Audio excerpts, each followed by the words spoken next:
Hi friends, എല്ലാവർക്കും നമസ്കാരം. ഇപ്പോൾ ഇന്ന് മലബാർ സ്പെഷ്യൽ കിണ്ണപ്പത്തിരിയാണ് ഉണ്ടാക്കി കാണിക്കുന്നത് കേട്ടോ. നല്ല ടേസ്റ്റുള്ള കറികളുടെ കൂടെയൊക്കെ കഴിക്കാൻ പറ്റുന്ന നല്ലൊരു കിണ്ണപ്പത്തിരിയാണിത്. അപ്പോൾ അതിന് വേണ്ടിയിട്ട് 1/2 കപ്പ് പുഴുക്കല്ലരിയാണ് എടുത്തിരിക്കുന്നത്. 1/2 കപ്പ് പച്ചരിയും കൂടിയാണ് എടുക്കുന്നത്. പൊന്നിയുടെ പുഴുക്കല്ലരിയും പൊന്നിയുടെ പച്ചരിയാണ് ഞാൻ എടുത്തിരിക്കുന്നത് കേട്ടോ. ഇതൊരു 3 മണിക്കൂറെങ്കിലും നന്നായിട്ട് കഴുകിയിട്ട് കുതിരാൻ വേണ്ടിയിട്ട് വയ്ക്കുക, വെള്ളമൊഴിച്ച് വയ്ക്കുക. ഇപ്പോൾ ഒരു 3 മണിക്കൂറിൽ കൂടുതലായിട്ടുണ്ട്. അതിലത്തെ വെള്ളമൊക്കെ ഞാൻ ഊറ്റിക്കളഞ്ഞിട്ടുണ്ട്. ഇനി ഇതൊന്ന് അരച്ചെടുക്കുക. അപ്പോൾ അത് പുഴുക്കല്ലരിയും അതുപോലെ തന്നെ പച്ചരിയും ഒരേ അളവിലാണ് കേട്ടോ എടുക്കുക. ഇതിലേക്ക് 1/4 കപ്പ് ചെറിയ ഉള്ളിയാണ് എടുക്കുന്നത്. 1/4 കപ്പ് നിറച്ചും എടുക്കണം കേട്ടോ. ഇതിപ്പോൾ വളരെ ചെറുതാണ്, അത് കാരണം നിങ്ങൾക്ക് കൂടുതലായിട്ട് തോന്നുന്നുണ്ടാവും. പിന്നെ ഒരു 1/2 ടീസ്പൂൺ പെരിഞ്ജീരകം, അതായത് വലിയ ജീരകം ചേർക്കുന്നുണ്ട്. പിന്നെ ഒരു നുള്ള് ചെറിയ ജീരകമാണ് ചേർക്കുന്നത്.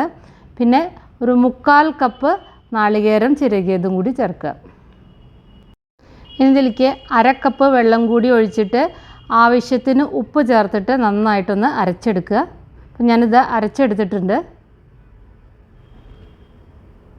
അപ്പോൾ ഇതിൻ്റെ ബാറ്റർ ദോശമാവിൻ്റെ കൺസിസ്റ്റൻസിയിലാവണം. അധികം ഇങ്ങനെ വല്ലാതെ അങ്ങനെ കട്ടിയിലാവരുത്, വല്ലാതെ ലൂസും ആവരുത് കേട്ടോ. അപ്പോൾ ചിലപ്പോൾ 1-2 ടേബിൾ സ്പൂൺ വെള്ളം ആഡ് ചെയ്യേണ്ടി വരും അരിക്കനുസരിച്ച്. അപ്പോൾ ഇത് കറക്റ്റ് ആയിട്ടുണ്ട്. ഇനി ഉപ്പൊക്കെ നോക്കുക. ഇത് ഇൻസ്റ്റൻ്റായിട്ട് ഉണ്ടാക്കുന്ന പലഹാരമാണ് കേട്ടോ, അത് കാരണം ഇത് പുളിക്കാനൊന്നും വെക്കണ്ട.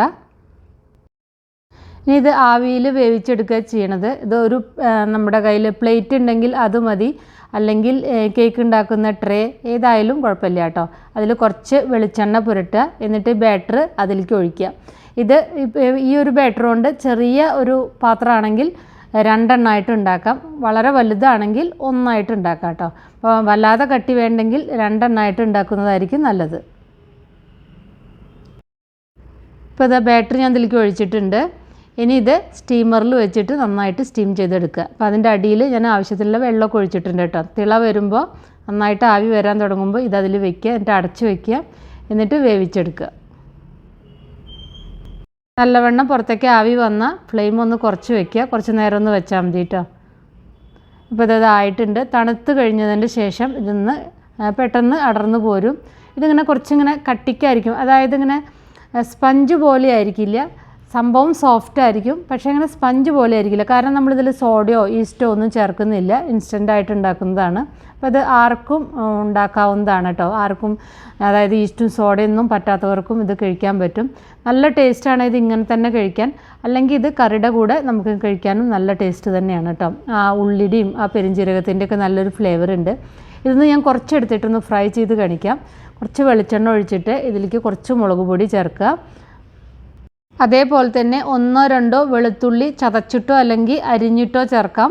പിന്നെ കുറച്ച് കറിവേപ്പില ചേർക്കുക. അതിൻ്റെ ശേഷം ഫ്ലെയിം ഓൺ ചെയ്യുക, ഗ്യാസ് ഓൺ ചെയ്തിട്ട് ഇത് എണ്ണയിലൊന്ന് നന്നായിട്ട് മിക്സ് ചെയ്യുക.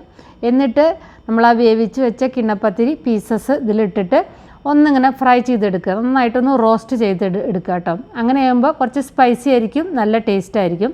അപ്പോൾ നമ്മൾ കറിയുടെ കൂടെ കഴിക്കാനാണെങ്കിൽ ഇത് വേവിച്ചിട്ട് ഇങ്ങനെ പീസാക്കിയിട്ട് കറിയുടെ കൂടെ കഴിക്കാം.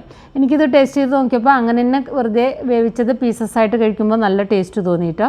അപ്പോൾ ഇത് നല്ലൊരു മലബാർ സ്പെഷ്യൽ ട്രഡീഷണൽ ആയിട്ട് ഉണ്ടാക്കുന്ന ഒരു കിണ്ണപ്പത്തിരി റെഡി ആയിരിക്കുന്നു. അപ്പോൾ നിങ്ങൾക്ക് ഇഷ്ടമായെങ്കിൽ ഒന്ന് ഉണ്ടാക്കി നോക്കുക. വീഡിയോ ഇഷ്ടമായാൽ ഒന്ന് ഷെയർ ചെയ്യുക. അപ്പോൾ നമുക്ക് വേറെ ഈസി റെസിപ്പി വീണ്ടും കാണാം. താങ്ക്